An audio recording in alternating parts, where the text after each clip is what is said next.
Hi dears, Assalamualaikum. Welcome back to our channel. ഞാൻ ഇന്ന് വന്നിട്ടുള്ളത് നമുക്ക് 4 മണിക്ക് ചായയുടെ ഒക്കെ കൂടെ കഴിക്കാൻ പറ്റുന്ന വളരെ സിമ്പിൾ ആയിട്ട് ഉണ്ടാക്കി എടുക്കാൻ പറ്റുന്ന റെസിപ്പി ആയിട്ടാണ്. ഇത് തയ്യാറാക്കി എടുക്കാൻ നമുക്ക് നമ്മുടെ വീട്ടിൽ തന്നെ ഇൻഗ്രീഡിയൻസ് മാത്രമേ ആവശ്യമുള്ളൂ. ഗോതമ്പ് പൊടിയും അതുപോലെ തേങ്ങയൊക്കെ ഉണ്ടെന്നുണ്ടെങ്കിൽ പെട്ടെന്ന് തന്നെ ഉണ്ടാക്കി എടുക്കാൻ പറ്റുന്ന നല്ല ടേസ്റ്റി ആയിട്ടുള്ള ഒരു റെസിപ്പിയാണ്. അപ്പോൾ എങ്ങനെയാണ് ഇത് തയ്യാറാക്കി എടുക്കുന്നത് എന്നുള്ളത് നോക്കാം.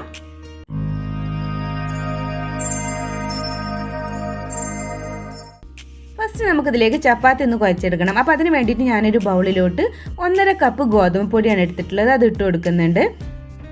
ഇനി ആ ഒരു മാവിലോട്ടുള്ള ഉപ്പൊന്ന് ആഡ് ചെയ്ത് കൊടുത്തിട്ട് നന്നായിട്ട് ഒന്ന് മിക്സ് ചെയ്തെടുക്കാം. പിന്നെ നിങ്ങൾക്ക് ഈ ഒരു വീഡിയോ ഇഷ്ടമാവുകയാണെന്നുണ്ടെങ്കിൽ ലൈക്ക് ചെയ്യാനും അതുപോലെ തന്നെ നിങ്ങളുടെ ഫ്രണ്ട്സായിട്ടൊക്കെ ഒന്ന് ഷെയർ ചെയ്യാനും മറക്കരുത്. പിന്നെ ഇതുവരെ എൻ്റെ ചാനൽ സബ്സ്ക്രൈബ് ചെയ്യാത്തവരുണ്ടെന്നുണ്ടെങ്കിൽ ഈ വീഡിയോയുടെ തൊട്ട് താഴെ കാണുന്ന ഒരു സബ്സ്ക്രൈബ് ബട്ടണും അതിന് തൊട്ടടുത്തുള്ള ബെല്ലൈക്കണിൽ ഓൾ എന്നുള്ള ഓപ്ഷനും കൂടെ ഒന്ന് സെലക്ട് ചെയ്യുക. എന്നാൽ മാത്രമേ ഞാൻ ഈ വീഡിയോസ് അപ്ലോഡ് ചെയ്യുമ്പോൾ നിങ്ങൾക്ക് അതിന് നോട്ടിഫിക്കേഷൻ ലഭിക്കുകയുള്ളൂ. ഇനി നമുക്കിതിലേക്ക് 1 ടീസ്പൂൺ നെയ്യും കൂടെ ആഡ് ചെയ്ത് കൊടുക്കാം. അപ്പോൾ നെയ്യിന് പകരം നമുക്ക് സൺഫ്ലവർ ഓയിലും യൂസ് ചെയ്യാം കേട്ടോ. ഞാനിപ്പോൾ നെയ്യ് ആഡ് ചെയ്ത് കൊടുത്തുന്നുള്ളൂ. എന്നിട്ട് നന്നായിട്ട് ഒന്നങ്ങ് മിക്സ് ചെയ്തെടുക്കാം അതെല്ലാതും കൂടെ. ഇനി നമുക്കിതിലേക്ക് കുറേശ്ശെ വെള്ളം ആഡ് ചെയ്ത് കൊടുത്തിട്ട് നമ്മൾ ചപ്പാത്തിക്കൊക്കെ കുഴച്ചെടുക്കൂലേ മാവ്, അതുപോലെ അങ്ങ് കുഴച്ചെടുക്കാം. അത്രയേ ഉള്ളൂ. ഞാനിപ്പോൾ ഇത് കുഴച്ചെടുക്കാൻ വേണ്ടിയിട്ട് ഒരു 3/4 കപ്പ് വെള്ളമാണ് കേട്ടോ എടുത്തിട്ടുള്ളത്. അത് കുറേശ്ശെ അങ്ങ് ആഡ് ചെയ്ത് കൊടുത്തിട്ട് അങ്ങ് കുഴച്ചെടുക്കുകയാണ് ചെയ്തിട്ടുള്ളത്.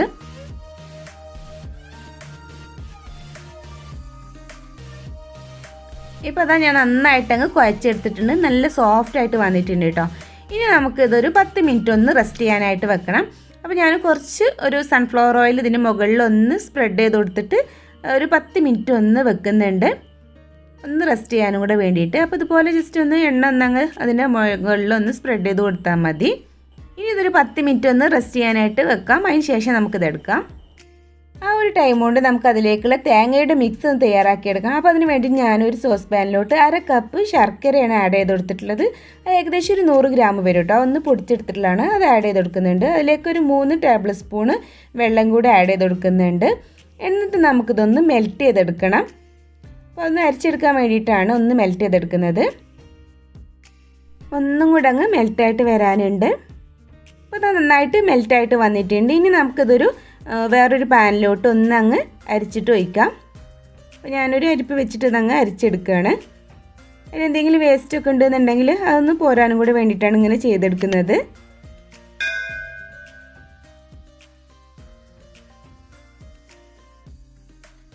ഇനി നമുക്ക് ഈ ഒരു ശർക്കര പാനിയിലേക്ക് 1.5 കപ്പ് തേങ്ങ ഒന്ന് ചെറുതായിട്ട് ചെരുവി എടുത്തിട്ടുള്ളതാണ്. അതങ്ങ് ആഡ് ചെയ്ത് കൊടുക്കാം. മാക്സിമം ചെറുതായിട്ട് തന്നെ ചെരുവി എടുക്കാൻ നോക്കുക കേട്ടോ.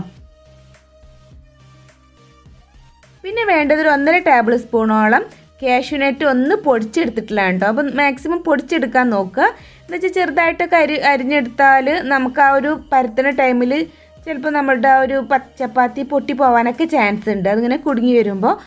അപ്പോൾ അങ്ങനെയുള്ള ബുദ്ധിമുട്ടുകളൊന്നും ഇല്ലാതിരിക്കാൻ വേണ്ടിയിട്ടാണ് ഞാനിപ്പോൾ അത് നന്നായിട്ട് പൊടിച്ചെടുത്തിട്ടുള്ളത് കേട്ടോ. അങ്ങനെ തന്നെ ഇടാൻ നോക്കുക. എന്നിട്ട് നന്നായിട്ട് മിക്സ് ചെയ്തെടുക്കുക. ഇതുപോലെ നമുക്ക് ആ ഒരു ശർക്കര പാനി നന്നായിട്ട് വറ്റിയിട്ട് ആ ഒരു തേങ്ങയിൽ പിടിക്കണം. അപ്പോൾ അതുവരെ ഒന്ന് നല്ല പോലെ മിക്സ് ചെയ്തെടുക്കുക. ഒരു മീഡിയം ഫ്ലെയിമിൽ വെച്ചിട്ട് ചെയ്തെടുത്താൽ മതി കേട്ടോ.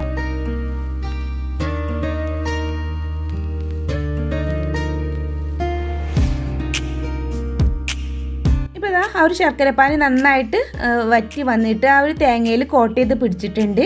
ഇനി നമുക്ക് നല്ല ഫ്ലേവറിന് വേണ്ടിയിട്ട് 1 ടീസ്പൂണ് നെയ്യ് ആഡ് ചെയ്ത് കൊടുക്കാം. അതുപോലെ തന്നെ നമുക്കൊരു 1/2 ടീസ്പൂണോളം ഏലക്ക പൊടിച്ചതും കൂടി ആഡ് ചെയ്ത് കൊടുക്കുക. എന്നിട്ട് നന്നായിട്ട് അങ്ങ് മിക്സ് ചെയ്തെടുക്കുക ഇതെല്ലാം കൂടെ. ലാസ്റ്റിൽ ഇത് ആഡ് ചെയ്യാൻ ഒരിക്കലും മറന്നു പോകരുത്. എന്താ വെച്ചാൽ ഇതും കൂടി ഇങ്ങനെ ആഡ് ചെയ്യുമ്പോൾ നമ്മുടെ ആ ഒരു തേങ്ങക്ക് നല്ലൊരു ഫ്ലേവർ ഉണ്ടാവും. അതിനും കൂടെ വേണ്ടിയിട്ടാണ് ഞാൻ ആ നെയ്യും അതുപോലെ തന്നെ ഏലക്കും കൂടി ആഡ് ചെയ്ത് കൊടുത്തിട്ടുള്ളത്.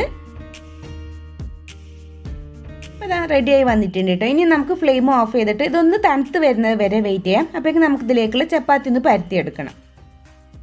അപ്പോൾ ഇതാ നമ്മുടെ ചപ്പാത്തി മാവ് റെഡി ആയിട്ട് വന്നിട്ടുണ്ട്. കണ്ടില്ലേ, നല്ല സോഫ്റ്റ് ആയിട്ട് വന്നിട്ടുണ്ട് കേട്ടോ. അപ്പോൾ ഇനി ഇതുപോലെ ചെറിയ ബോൾസ് ആക്കി എടുത്തിട്ട് ജസ്റ്റ് ഒന്ന് പരത്തിയെടുക്കണം.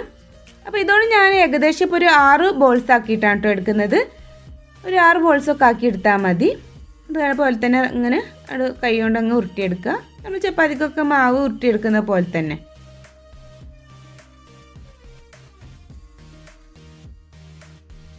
ഇപ്പോൾ ഇതാ ഞാനൊരു 6 ബോൾസ് ആക്കിയിട്ടാണ് ഇതെടുത്തിട്ടുള്ളത്. ഇനി നമുക്കിതൊന്ന് ജസ്റ്റ് പരത്തിയെടുക്കണം. അപ്പോൾ ഞാനൊരു കല്ലെടുത്തിട്ടുണ്ട് പരത്തിയെടുക്കാൻ വേണ്ടിയിട്ട്. അതിൽ ജസ്റ്റ് ഒന്ന് മാവ് ഒന്ന് സ്പ്രെഡ് ചെയ്ത് കൊടുക്കുന്നുണ്ട്. അതിനുശേഷം ജസ്റ്റ് കൈ കൊണ്ട് ഇതുപോലെ ഒന്ന് അങ്ങ് റൗണ്ട് ചെയ്തെടുക്കാം. ഇനി ഇതൊന്ന് അങ്ങ് പരത്തിയെടുക്കണം. കുറച്ചൊരു കട്ടിയിൽ ഒന്ന് അങ്ങ് പരത്തിയെടുക്കുക.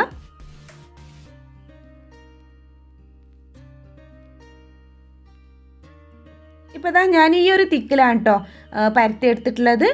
ഇനി നമുക്ക് എന്ത് ചെയ്യാം, ഇതിൻ്റെ സെൻറ്ററിലോട്ട് നമ്മൾ നേരത്തെ മിക്സ് ചെയ്ത് വെച്ചിട്ടുള്ള തേങ്ങ ഉണ്ടല്ലോ, അതൊരു 2 ടീസ്പൂൺ വെച്ച് കൊടുക്കാം.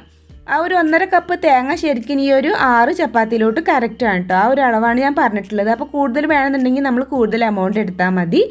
എന്നിട്ട് കൈ കൊണ്ട് ജസ്റ്റ് ഇതേപോലെ അങ്ങ് ആക്കിയെടുക്കുക. നമ്മൾ ആ ഒരു ആലു പൊറോട്ട ഒക്കെ ചെയ്തെടുക്കലില്ലേ, അതേപോലെ തന്നെ ഇതുപോലെ അങ്ങ് റൗണ്ട് ചെയ്തെടുക്കുക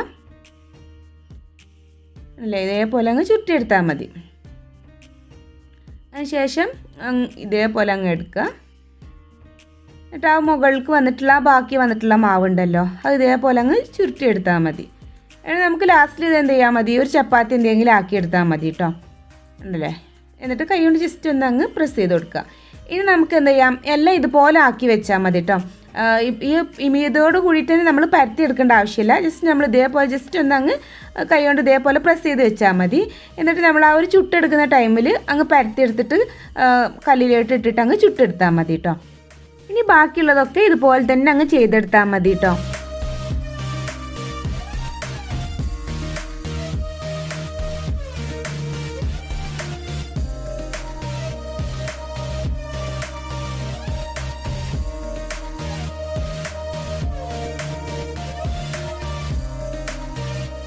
അപ്പോൾ അതാ ഞാൻ എല്ലാം ഇതുപോലെ അങ്ങ് ആക്കി എടുത്തിട്ടുണ്ട് 6 എണ്ണം. ഇനി നമ്മൾ എന്ത് ചെയ്യാം, ഇതൊന്ന് പരത്തിയെടുക്കണം. അപ്പോൾ അതിന് വേണ്ടിയിട്ട് നമ്മൾ ആ ഒരു കല്ലിൽ തന്നെ കുറച്ചങ്ങ് പൊടി ഇട്ട് കൊടുത്തിട്ട് ഒന്നങ്ങ് പരത്തിയെടുക്കുക കേട്ടോ.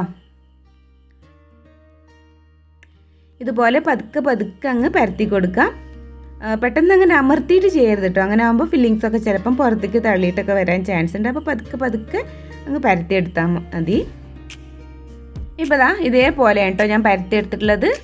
ഓട്ടൊന്നും ആവാതെ നല്ല രീതിയിൽ അങ്ങ് പരത്തിയെടുത്തിട്ടുണ്ട്. ഇനി നമുക്കിത് എന്ത് ചെയ്യാം, അങ്ങ് ചുട്ടെടുക്കാം. അപ്പോൾ ഞാനിവിടെ ഒരു പാന് ചൂടാവാനായിട്ട് വെച്ചിട്ടുണ്ട്. അത് ഏകദേശം ചൂടായി വന്നപ്പോൾ അതിലേക്ക് നമ്മൾ ആ പരത്തിയെടുത്തിട്ടുള്ള ചപ്പാത്തി അങ്ങ് വെച്ച് കൊടുക്കുക. അപ്പോൾ ആദ്യം ഒന്ന് എന്ത് ചെയ്യാം, 2 സൈഡൊന്ന് ചൂടാക്കി എടുക്കുക കേട്ടോ. ഒന്ന് അങ്ങ് ചൂടായിട്ട് വന്നിട്ടുണ്ട്. ഇനി നമുക്കിത് എന്ത് ചെയ്യാം, അങ്ങ് മറിച്ചിട്ട് കൊടുക്കാം.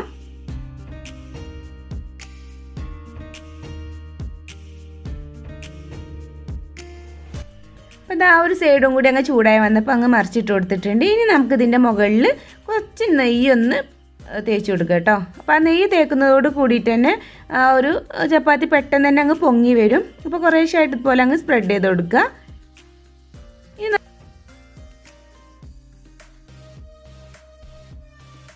ഇനി ഒന്നങ്ങ് മറിച്ചിട്ട് കൊടുക്കുക. അതിനുശേഷം അതിൻ്റെ മുകളിൽ നമുക്ക് എന്ത് ചെയ്യാം, കുറേശ്ശായിട്ട് നെയ്യ് ഒന്നങ്ങ് സ്പ്രെഡ് ചെയ്ത് കൊടുക്കുക. അല്ലേ, ഇപ്പം തന്നെ അങ്ങ് പൊങ്ങിയിട്ട് വരുന്നുണ്ട്. ഈ 2 സൈഡും നന്നായിട്ട് ഒന്നങ്ങ് വേവിച്ചെടുക്കുക. കുറച്ചൊരു ക്രിസ്പി ആയിട്ട് വരുന്നതാണ് കേട്ടോ ടേസ്റ്റ് ഉണ്ടാവുക. അപ്പോൾ ഒന്നങ്ങ് ക്രിസ്പി ആക്കി എടുക്കുക. കുറച്ചൊരു മീഡിയം ഫ്ലെയിമിൽ വെച്ചിട്ട് അങ്ങ് ക്രിസ്പി ആക്കി എടുത്താൽ മതി. ഹൈ ഫ്ലെയിമിലൊന്നും ഇട്ട് പോകരുത് കേട്ടോ, അപ്പോൾ പെട്ടെന്ന് തന്നെ അങ്ങ് കരിഞ്ഞു പോകും. പിന്നെ ഇത് കുട്ടികൾക്കൊക്കെ ഉണ്ടാക്കി കൊടുക്കുകയാണെങ്കിൽ അവർക്ക് ഒത്തിരി ഇഷ്ടമാവും. അപ്പോൾ എല്ലാവരും ഒന്ന് ട്രൈ ചെയ്ത് നോക്കുക. എന്നിട്ട് നിങ്ങളുടെ ഫീഡ്ബാക്ക് എന്നെ അറിയിക്കുക കേട്ടോ. അപ്പോൾ ഇതാ നമ്മുടെ സ്വീറ്റ് ചപ്പാത്തി റെഡി ആയിട്ടുണ്ട്. ഇനി നമുക്കിതിൽ നിന്ന് പതുക്കെ അങ്ങ് കോരിയെടുക്കാം. എന്നിട്ട് ബാക്കിയുള്ളതൊക്കെ ഇതുപോലെ തന്നെ അങ്ങ് ചുട്ടെടുത്താൽ മതി.